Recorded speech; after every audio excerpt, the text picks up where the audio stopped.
And I think what happens is sometimes we forget that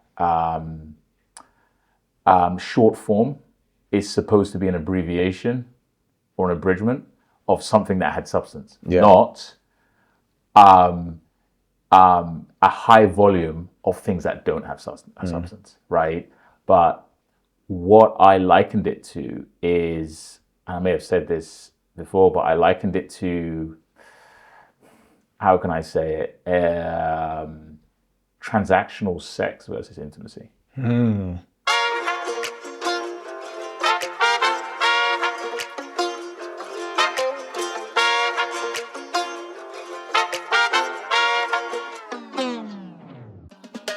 So, bro, we are back. We're back. Season 2, in a different place as well. Yeah. So Very fancy. Hey, well, exactly. Basically, let's do things in our offices as opposed to in our studios, which are much further away. So hopefully these work. But we are sitting here now, and I think it was yesterday that President Donald Trump was inaugurated as like the 47th president of the United States. And I think that what was super interesting is one, amongst other things, how the power of long form, unscripted, informal content mediums, i.e. super long form podcasts and otherwise, how that made a massive difference and I guess enabled stories and people to come out more, and how that made a big difference with the electorate. And also on the other side, in terms of our what happened with us last year and our experiences last year, is we had a massive, we've always had these things, but we had a massive rethink about content, because as we went down almost like the game of social media, we found at one point that we were making content, almost it seemed like, to me at least, we started making content for the sake of making content every single day. And it became short, and it became snappy, and it became potentially what the platforms want. And one of the massive thing I read is like, we're not able to express ourselves properly. And for me, I don't want to use the word, it's inauthentic. But if you're not expressing yourself properly, and if it doesn't necessarily, you're not passionate about it, doesn't feel good, then afterwards you're potentially, at least, if not also losing authenticity, at least you're losing the power of telling your story, right? I guess that would be more akin, or somehow, more akin to the more formal, scripted mediums, traditional media, sound bites, give us something in 5, 10, 15 seconds, as opposed to that long form. So a lot of stuff there. I guess it's why we're in season 2, but just some of the thoughts, I guess, of informal and formal media and the power of that. Yeah. Well, so it seems like the pendulum's swinging, right? Because for the last few years, we've had this kind of TikTokification of everything, it seems, right? Not about TikTok, but just this idea of people's attention spans are going much, much shorter. Like, no one cares if it's longer than 15 seconds. You need to just keep people engaged. And as long as there's eyeballs on it, you're winning, right? So I think, sure, like everybody was subject to that to some extent. But now, you're right. I think people maybe are starting to crave longer form, bit more deep dive content for certain things that they care about, right? And I think this last US election it tested those things. Like, on one hand you had, without getting into the politics of it, but on one hand you had like pretty traditional or more traditional kind of communications approach. Manicured, planned out, fairly formal. Scripted, scheduled. And on the other hand, you had just almost the definition of unscripted. Weapons free, as they say in the military, right? It was just go out there and just talk. Now, there's all sorts of reasons I think that, one candidate was more, their personality lent themselves more to that style. Yeah. But it worked, right? Yeah. And I think now people are starting to think, and you can see things like Substack, Yeah. long reads. Yeah. Yeah.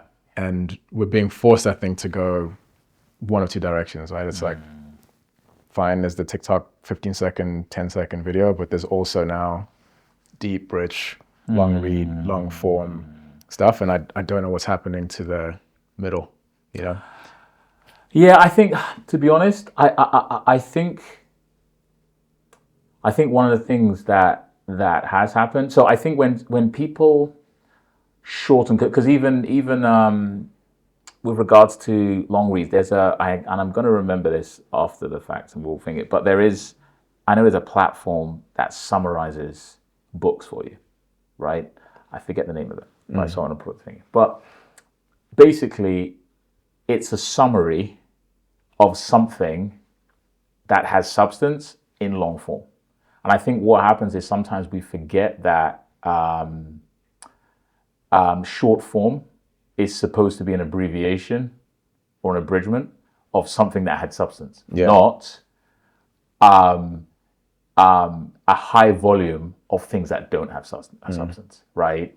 And I think what is, so I think what's going on is, and what I know, going back to our experiences, is people are saying that you need to be able to say in X, words or fewer and otherwise. But what I likened it to is, and I may have said this before, but I likened it to, how can I say it?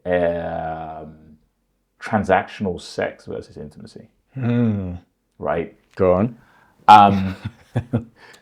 People think they want, hey, I mean, teenage boy, like, yeah, of course, like, yeah, let's go crazy, new thing. And I think that people think they want transactional sex, and I think, everything transactional. Let's keep it clean. Let's, shake hands. Let's just talk about the business, right? Don't care about your personal life. Let's be professional.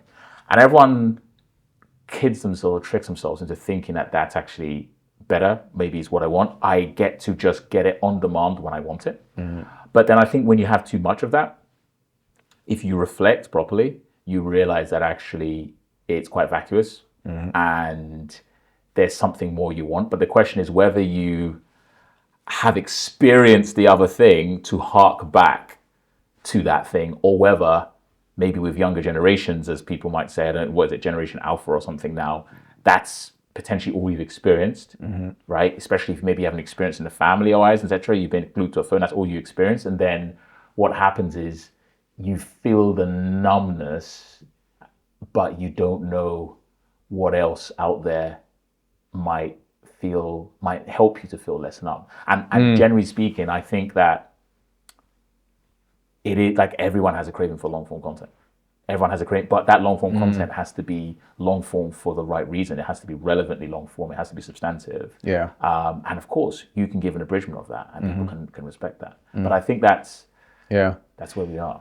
Yeah, I'd use a different metaphor, which is it's like if we just cared about nourishment, about nutrients and living, you could just inject a certain number of nutrients into your bloodstream and stay alive for a period of time. 100%. Versus cooking, preparing food, eating, even in company with people, right? Yeah. Now, sometimes you need a protein shake or whatever, right? Yeah. Or a drip or something. And it's just, it is what it is. You could do a marathon, half marathon, whatever it is.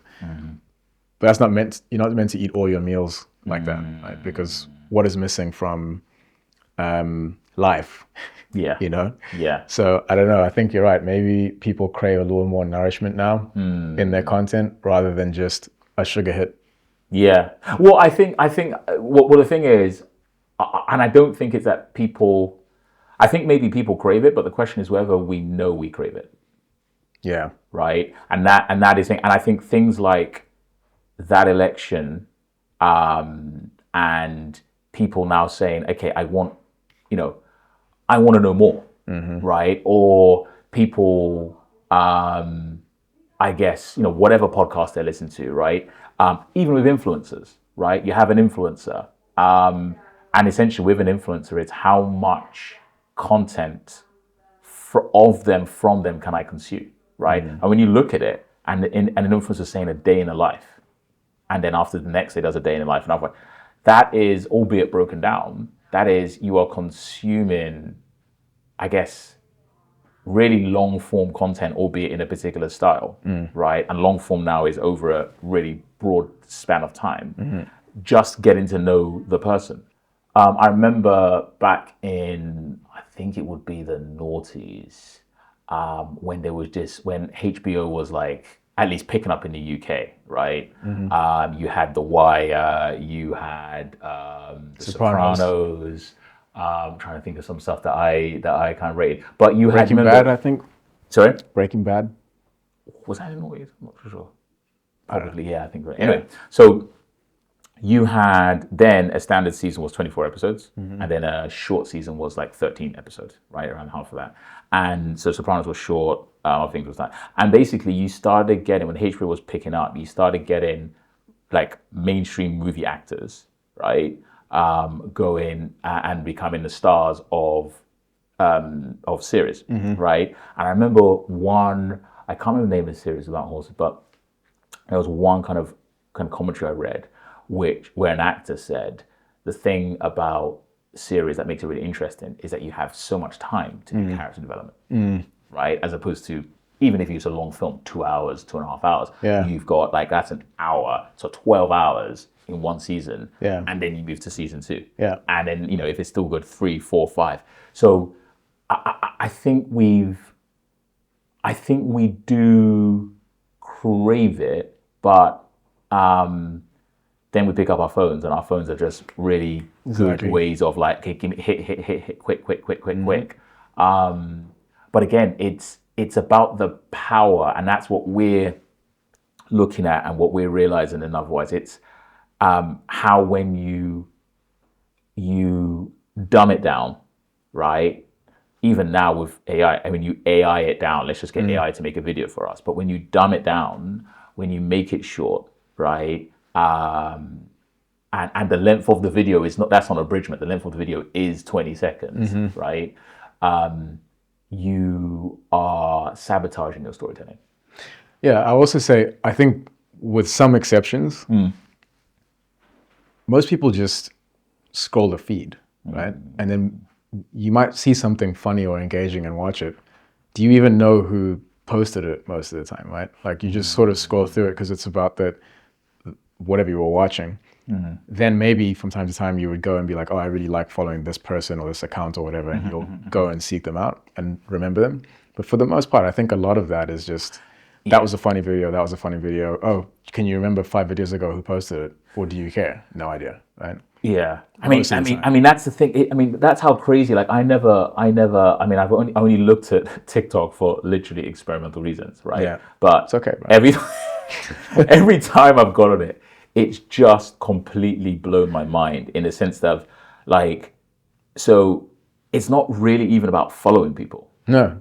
Right? And you can't, I think you can save a video. I don't know if you can save a video, but it's not even about saving it. It's just, what's next? What's next? Well, it's infinite scroll with videos. But one thing I do rate about TikTok is the optimization of the app to be able, and this is the engineer in me, the optimization of the app to be able to basically, as soon as so the old TikTok, when I checked, I think I looked at it first in 2018, maybe 2019, more in TikTok.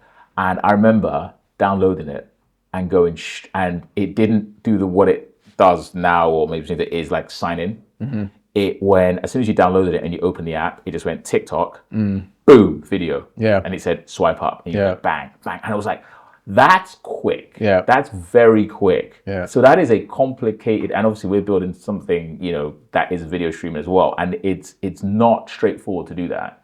But yeah, you're right. I mean, then it loses, essentially the only person that wins there is a brand that's already known, Exactly. Coca-Cola, or I'm going on TikTok, I might as well follow Coca-Cola or Apple or Red Bull. So they're already known because they've done the work elsewhere. But or somebody who posts so much because you post one thing, okay, great, that's now out of the. I mean, if that was a news, people talk about 24 hours news cycle. This is a news cycle of what, minutes, hours, right? What's next, right? And so if you can be so seen, so just everywhere with you making content all the time, right? That's when people start to say, "Oh, I've seen his content before. I've seen his content before." Yeah. But what kind of relationship is that? Yeah, and what percentage of people seeking an audience of any kind can break to that 0.0 whatever percent barrier? Very, very tiny percentage, I think. Yeah. Like to be that one person that's in the infinite scroll just sort of pops out. Yeah. It's a lot of content, and you have to be excellent at just catching attention. Yeah. Most companies aren't really set up for that. Yeah. Particularly new companies.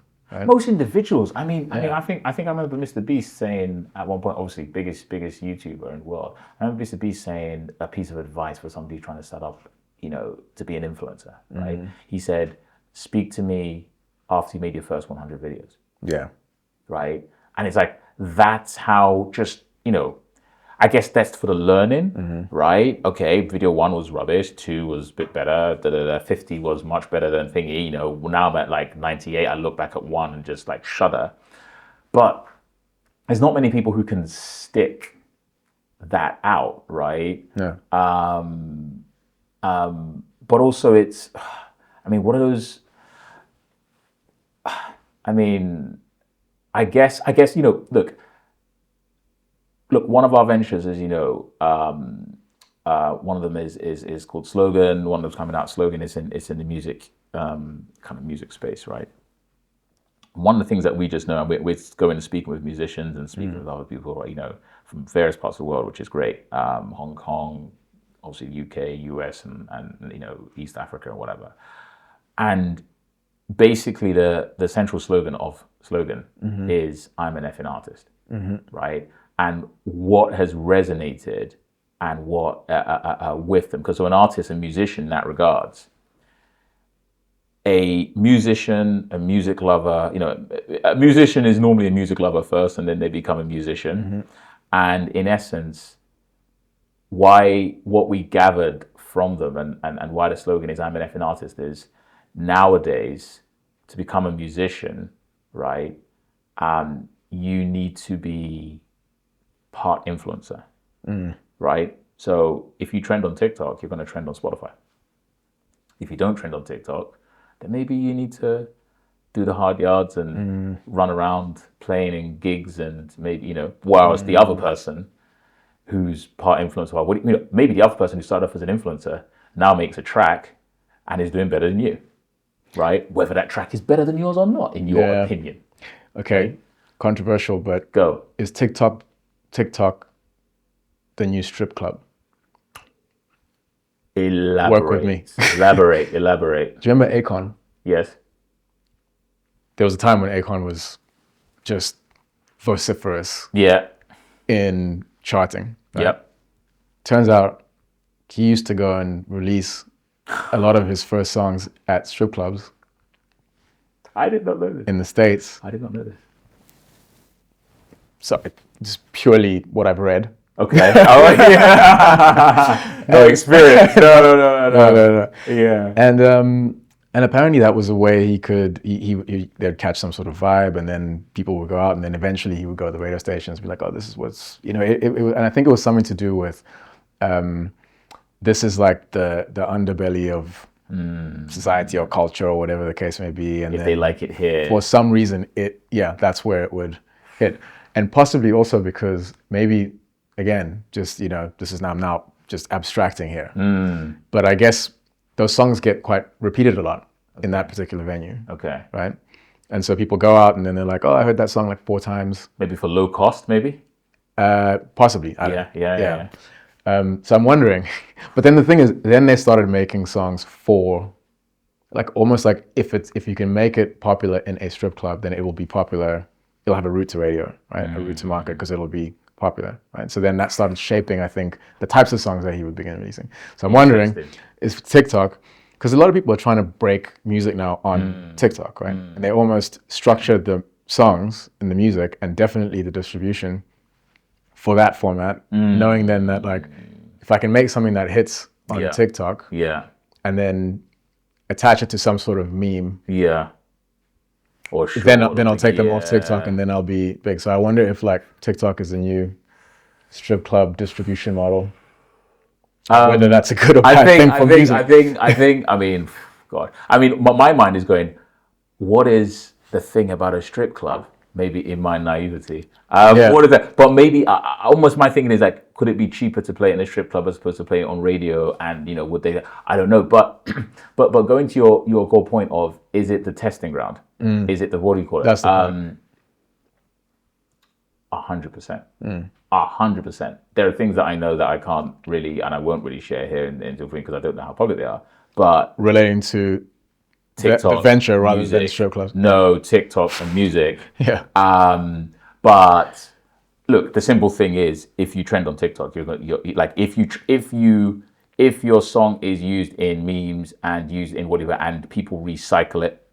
Yeah. Right. So, you know, TikTok has a deal with Universal, the majors, which enables people to, in essence, you can freely, you know, put a Drake song or, you know, what do you call it, on your you know, TikTok or your short in YouTube or your reel in Instagram. So they all have a deal. That's obviously, you know, Meta, Google, and TikTok. And the more you do that, and the more a meme, or the more, in this case, a song is listened to, people do eventually go to Spotify. Yeah. And listen to it, which will get you money, right? So it is. I mean, to be honest, it's not even the testing ground. It's a legitimate, like, marketing booster and marketing tool. So it's arguably the most powerful distribution channel for music at the moment.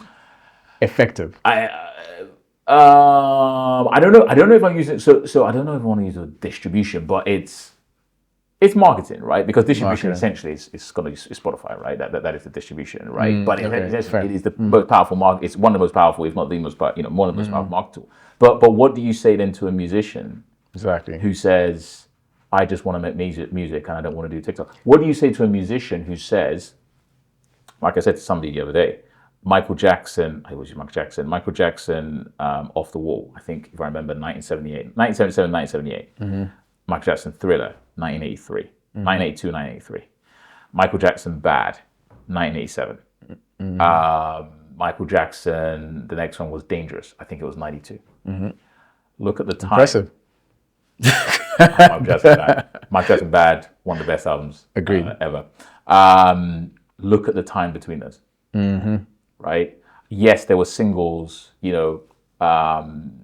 Bad had what? I think it had like 11 number ones or something like that, right? Or Never Built With It. So there were singles like in between those times. But you're extending the same body of work, which has taken you, after you finish Thriller and it's going out, you take a break, you go back to the lab for years and bring out Bad. Nowadays, you need to bring out a song or be on somebody else's song, collaboration every other Sunday. I think there's two approaches. Yeah. I think, listen, not rubbishing on TikTok or any of the stuff, right? But I think you can go for just the what is the most efficient way to get attention, right? And you just try to game the algorithm, and you try to even design the songs to be, fit within that and that sort of thing. Or you be that person that's in the lab releasing a masterpiece every so often, right? It's like venture capital versus private equity. You know what I mean? But because one of these will hit if I just keep doing it. But the issue is you have to be phenomenal. But the thing is, look, you have to be phenomenal anyway. You have to be noteworthy anyway. See, the problem is, I spoke to someone, again, I won't say his name. I spoke to somebody who is, a founder of a pretty big media platform, has exited. What do you call it, right? I was sitting down with him around lunchtime today. And one of the things he said, obviously knowing social and now still in the business of social, one of the things he said is, the issue with social media is the algorithm could change. Right? Oh, you know what? This is what we want or how we want people to post now. So the algorithm changes, right? So if you're trying to make something based on the algorithm, right? I'm not saying that you're not going to, knowing the algorithm better than myself or otherwise, you're going to get followers, right? But what if the algorithm changes, right? And you just switch up your Yeah, but that's not so easy. method. That's not so easy, right? You've done this, right? And you focus on the algorithm as opposed to content, right? I mean, but let's say you focus on the algorithm more to get followers, and you got 100,000 followers, right? Algorithm changed, right? You were used to that, you were gaining around that, and then now you're having to figure it out again to go think. For me, and it goes back to this, this work. If you're a musician, if you love your craft and what you do, and you push things out, I just believe, and everything we do with Stories King is the belief that somebody's going to like it. Yeah. Right? Now, the problem is the distribution. I'm going to use TikTok distribution in this way. And the problem that artists have with Spotify is, I think Spotify, about 200,000 songs are added to Spotify, I think, every month. Yeah. Right? Some of which are white noise sounds. Right? Some of which are Dolphins, in somebody else. dolphins snoring. 100%. In one, white noise, dude, for kids, it's useful, right? But some of which is for some people say is less thought out. Some of which has some backing already from a major label, right? Some of which has this person headline number. So, how do you get seen in that sea, right? And I genuinely believe, and that's what I guess what we're trying to do, by taking this narrative first thinking to change people and minds, to move people and minds. I genuinely believe that what comes out in the end is your ability and the value and substance of your work. Yeah. I genuinely believe that, right? Like I said, AI came out. Before AI, the camera came out. What happened before the camera? It was painters, right? Now, when the camera came out, I mean, maybe just wait before silver nitrate and alpha frame, but still, when the camera came out, let's assume that the painting industry, obviously had quite a few people in it. The camera came out, maybe not overnight, but over some years, right? Maybe a decade or two, these painters were out of the job. But today, there are still some painters who paint portraits. Yeah. It's just more expensive now, and you just need to Exactly. be hyper intentional to be in there, because someone goes, I could just use my phone and snap, but this is an experience with this guy. Yeah. Right? I don't know that painters ever went out of a job, though. They never did. Most of them did. Like anything. Yeah. Most of them get swept away. But didn't a lot of them just become photographers? I mean, back in that, look. You know what I mean? I guess the point I'm trying to make is, isn't the skill to be, sure, you got to be excellent, consistent, and I think you have to be directional and intentional. Yeah. Whether you are being directional, intentional, and skillful at churning out viral stuff. Yeah, Mr. Beast. Gaming algorithms and Mr. Beast. Or you are applying all that to just creating the best of a masterpiece as you can, even if it takes longer. I think I think a lot of people fall between two stools and they don't know which one they're trying to do. And they end up not doing either of those things particularly well or effectively. I think that at the heart of the person who is pushing out content as quickly as they can, and at the heart of the person who says, hey, that's not my game. I make 2-hour films and I do that once every 10 years. At the heart of it is authenticity for the thing they're trying to do. Like, I would be surprised if somebody who has done really well as an influencer, and I don't know social media influencers. I was going to say understand it, but I don't know social media influencers. But I'll be surprised if somebody's done really well as a social media influencer hasn't somehow fallen in love with the art of making videos and got much better at making videos. Yeah. Right? Or that person, I will be surprised if that person is not making videos about something that they are passionate about. Dancing. Every day I'm dancing. Every other day I'm dancing. Here's me dancing, guys, and just become passionate about something which is not the algorithm. Right? So I think the people who fall between, right, these people who are now watching algorithms, are actually the people who are being overly formal, overly scripted, and normally thinking that this is what other people will want, as opposed to saying this is what I like. Yeah, and then it just gets lost in the source. It gets lost in the source, right? It's like, no, exactly, it's neither here nor there. Exactly, and there's no hook on it because there isn't a real thing, a real passion, a real you for me to hook on. Yeah. Right? It's like, hey, okay, well, yeah, the cool thing now is this particular meme, or the cool thing, even people who just make memes, right? People who are really good at making memes, they're just like funny, and they're normally talking about a part of their life or something they know. It's like a comedian. Yeah. Right? And it's like, you can resonate with people with that, right? But you can't resonate, and I say this with our co-founders all the time, right? There's a lot of, people think when you make companies or when you do, frankly, as you say, any undertaking, right? The thing to do is to think about the people or the person, the user otherwise, right?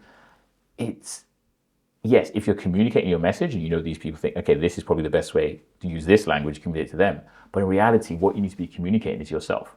Yeah. Right? And that is when you're overly focused on essentially when you say, what would the user want from this market research, you're saying, how do I get them to like me? Yeah, that's the thing. And very few people can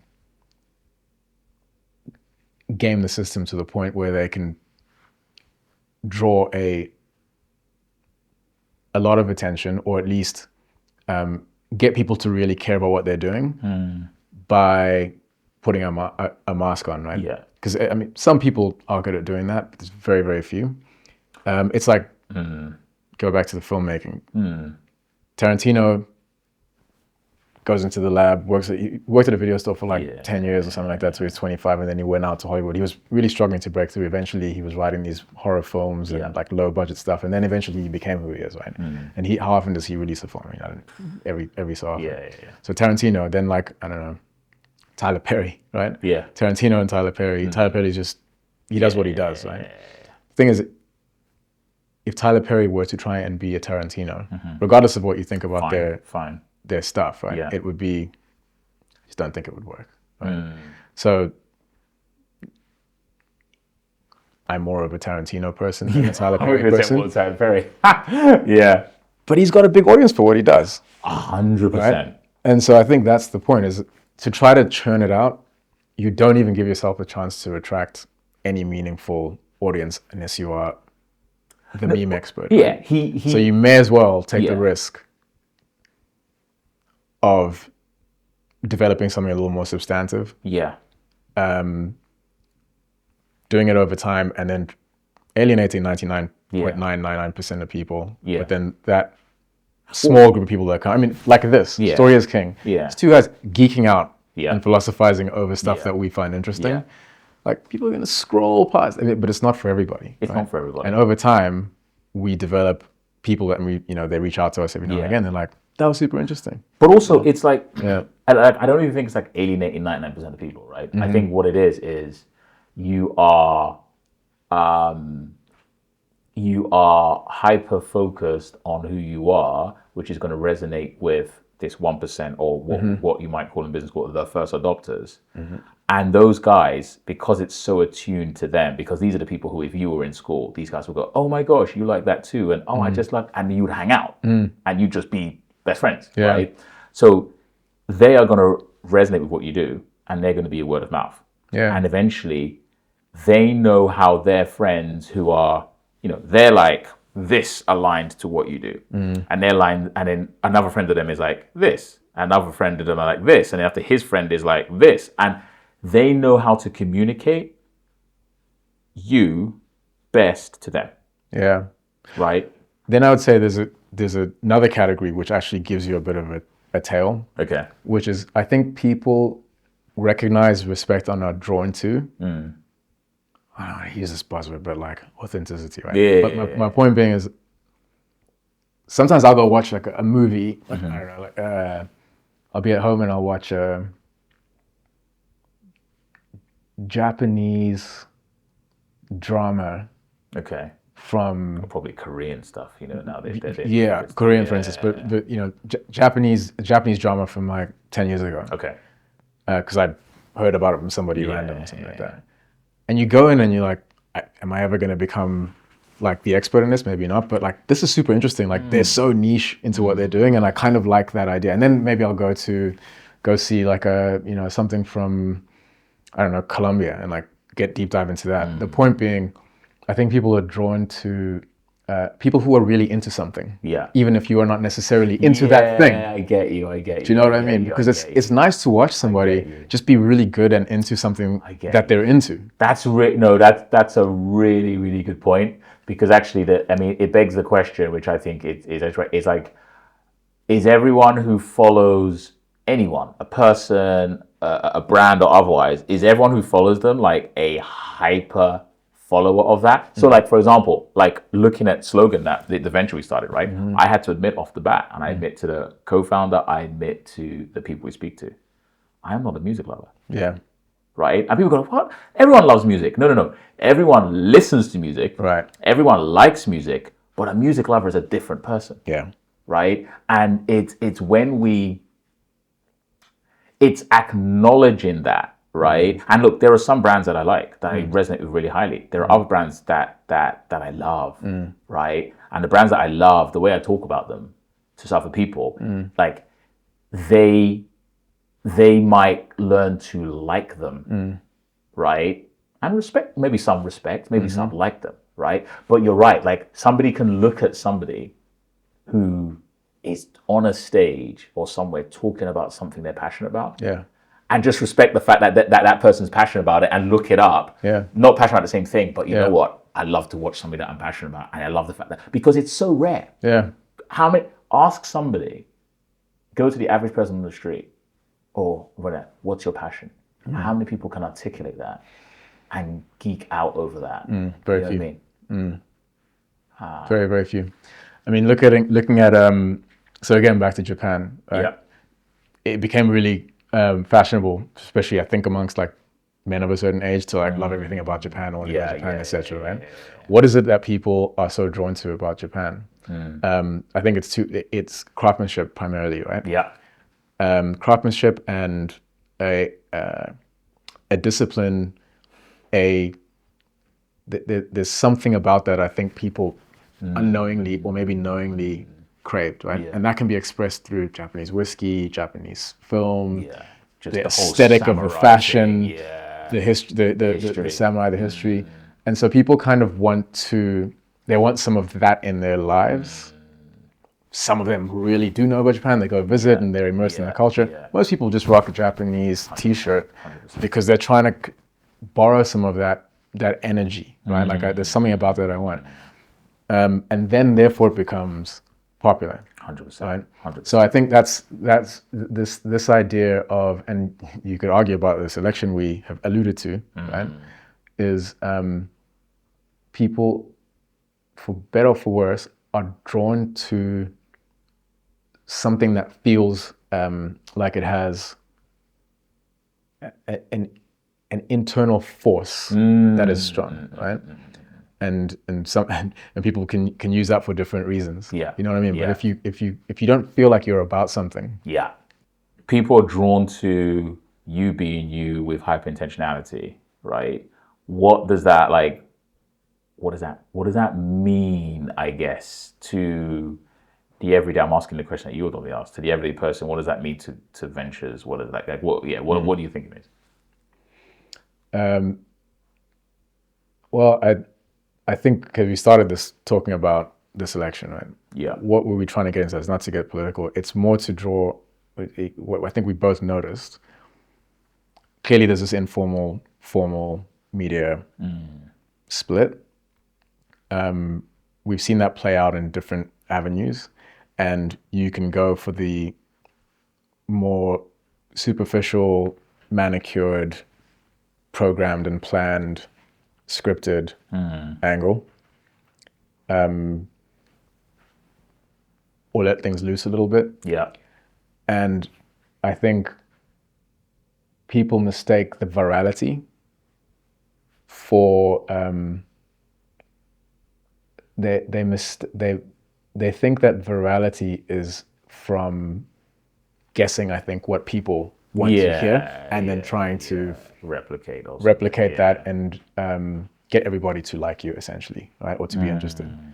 Where I think what people are actually drawn to more sustainably or more thoroughly, more deeply, is this person's about something.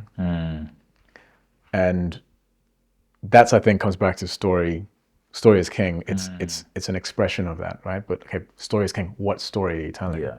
Yeah. And why are stories effective in getting people's hearts and minds, right? Getting people's attention. I think it's because they are effective when they're come from a deep place. And so I think for me, that's what resonates, right? Is as long as you're about something, I mean, really about it, don't worry about the virality and whether people will resonate with it or not.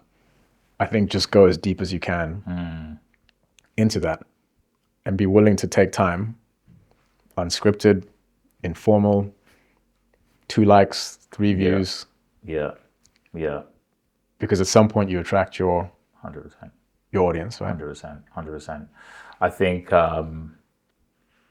think for me, I agree with that. I 100% agree, and I think there's nothing new under the sun.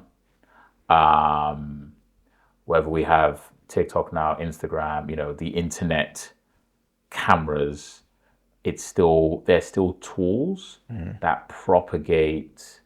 Well, they're still tools being used by humans, right? And all they're really doing is propagating the words, thoughts, otherwise of human beings faster and further. And that's all they're doing. So I think people still love and are enamored by people who take risks, and informal, long scripted communication is a risk, right? When you've got something to lose because you're a political candidate, because you're a celebrity, because you're XYZ, it is a massive risk. And that is the whole point of formal media.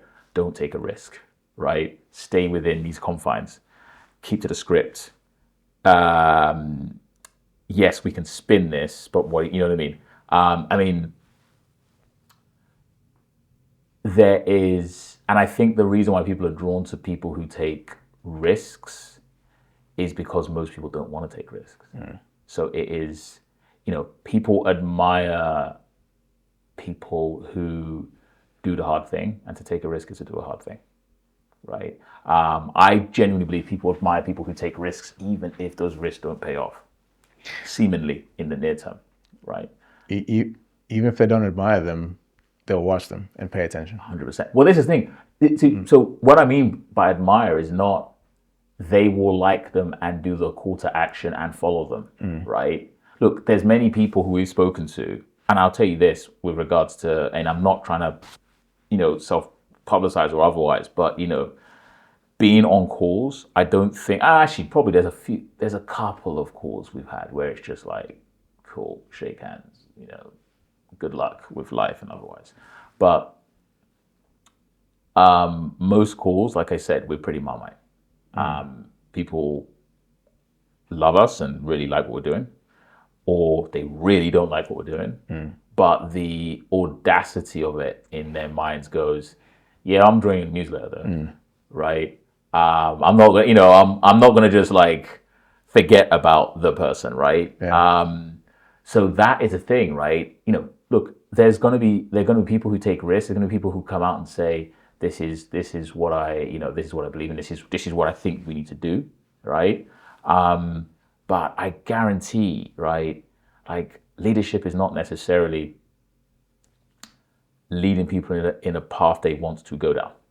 It's leading people in a path that you believe they should go down, and you passionately lead and walk first, and encourage and through communication, encourage others to go down that path, right? And some people say, I'm not going. And you go, look, I'm going with or without you. You can follow or not. And normally they turn around and they see the bleakness behind them and they say, you know what? I better go here because this guy sounds cocksure about what he's saying. So, come rain or shine, people admire that, right? And admiration is not necessarily that they agree with it, right? There are some figures in history that I could say, I admire, but I don't agree with, right? And I think deep down, that's the thing that long form content, informal sit downs and what have you enables you to do. It just gives you the space and the freedom to tell people what you're about, to chart your story. And over time, as you said, like you get a body of work and people say, gosh, he's still doing it. Wasn't that 5 years ago, right? And has he gone anywhere? Like, why is he still? Why is he broke? Seemingly, hasn't made, in my opinion, any headway. I haven't heard of him since I spoke to him 5 years ago, but he's still at it, doing exactly the same thing, banging the same drum. What's his website again? What's his website again? What are his socials? Yeah. Right? And I tell you, if you keep doing it, that's like, yeah, for me, the mentality and sticking at it is another thing that people admire nowadays, because you don't have to, right? You can just change. People want the exposure without the exposure. Yeah, exactly. But let's get the right exposure, right? Because obviously you can get exposure for different things. But like I think that's what it is. I think it's a tale as old as time. We can look back to anyone who's done anything remarkable, or, that history, or a large body of people call remarkable. It's another one of them ones. It's another one of those. We're going back to Alexander the Great. Everyone who's done something, look, they've taken risk. They've taken risks. They've not been afraid they've not been afraid to be wrong. They've not been afraid to worry, and and people have admired them for that. So, yeah, that's what I guess informal, long form content enables you to bare your soul more, I guess. But in reality, you can do them in both mediums. It's just asking yourself whether you're ready to pay the cost of exposure, I guess.